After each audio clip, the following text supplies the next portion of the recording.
Bonjour à tous, bienvenue dans cette nouvelle vidéo sur la page de l'atelier. Aujourd'hui, je vais vous présenter une montre. Donc c'est la Rolex Explorer 2 et je vais vous expliquer un petit peu comment ça fonctionne, à quoi sert, vous voyez tout de suite cette aiguille orange, à quoi elle sert, pourquoi est-ce qu'il y a une lunette extérieure graduée de 1 à 24 et vous expliquer un petit peu quelle est cette montre, comment ça fonctionne. Donc je voudrais que je profite d'avoir cette Explorer 2 qui est venue à l'atelier pour un entretien, pour vous la présenter. Bon, moi, c'est vrai que c'est une montre que j'affectionne particulièrement, qui est assez sympathique. Et pour avoir travaillé 10 ans en concession Rolex, je me suis rendu compte que souvent les clients les ramenaient en entretien, mais les montres étaient pas du tout, les aiguilles n'étaient pas du tout synchronisées comme ça le devrait l'être. Alors en fait, en soi, ça empêche pas la montre de donner l'heure, mais je trouve ça dommage d'avoir un produit d'une telle qualité, hein, parce que c'est vraiment une très bonne montre, mais finalement pas l'utiliser comme elle doit l'être. Et ça, c'est ce que j'ai remarqué, c'est que c'est souvent les aiguilles, l'aiguille orange n'est pas synchronisée correctement.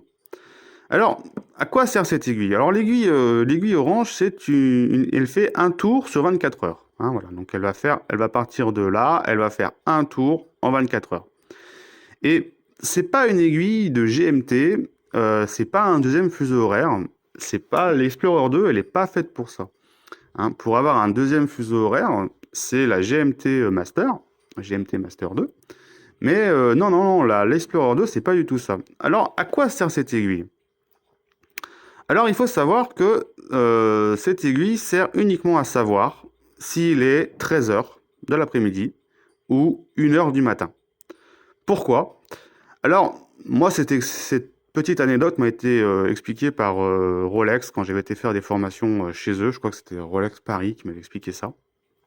Si vous voulez, dans la gamme Pro, il y a l'Explorer, toute simple, qui a 3 aiguilles, heure, minute, seconde, et l'Explorer 2 sur lequel on a rajouté cette aiguille de 24 heures qui permet de savoir à l'utilisateur de la montre s'il est 13 heures ou 1 heure du matin, ou 2 heures ou 14 heures. Et pourquoi? Tout simplement parce que c'est vrai qu'à l'époque, quand les explorateurs ou les exploratrices partaient en mission, quand ils avaient fourni une grosse journée intense d'efforts physiques, dans la banquise, quand ils exploraient les pôles dans les conditions très très dures. Ça arrivait qu'ils arrivaient le soir, on va dire à 20 heures, et s'assouplissaient. Et ils dormaient, on va dire, 1 heure. Et ils se réveillaient 1 heure après, ils avaient fait un micro-sommeil, mais ils se réveillaient du coup plein d'énergie, croyant avoir rechargé les batteries. Ils regardent leur montre, et il est 9 heures. La montre affiche 9 heures. Donc il se dit waouh, j'ai dormi, j'ai fait un tour de cadran, j'ai dormi 12 heures, je suis en pleine forme, allez, je repars. Je repars, c'est bon, je repars en exploration. Et finalement, non, en fait, compte, ils n'ont pas dormi 12 heures, ils ont dormi qu'une heure. Et du coup, ça pouvait mettre l'explorateur ou l'exploratrice dans des circonstances assez fâcheuses, hein, parce que finalement, il n'avait pas retrouvé toute son énergie. Alors, pour être certain, voilà, lors d'un micro sieste, la personne a bien dormi 1 heure et pas du coup 12 heures, on a rajouté cette aiguille de 24 heures. Alors là, on peut voir quand on regarde les fonctions que l'aiguille n'est pas du tout, elles sont pas du tout synchronisées. Dans la mesure où l'aiguille orange, on lit quoi? On lit en face de ce qu'elle affiche sur la lunette. Donc là, on peut dire que l'aiguille orange affiche 6 heures. Et là, l'aiguille noire affiche alors 10h06 ou 22h06. Pour le moment, on ne sait pas. Alors, comment on fait? Comment on va faire? Donc on divise la couronne, deuxième cran mise à l'heure, on tourne les aiguilles. Ah, là on peut voir que la date n'est pas passée, donc il est midi.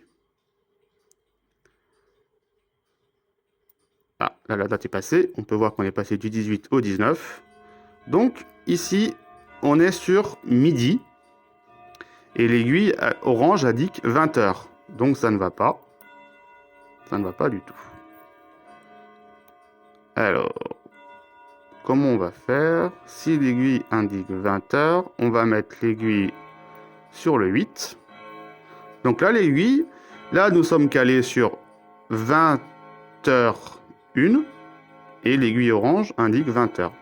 Et si je refais tourner mes aiguilles, là, on est sur 9h, 21h, et l'aiguille orange indique 21h. Et là, les aiguilles sont parfaitement alignées. Voilà, et la date est passée. Voilà.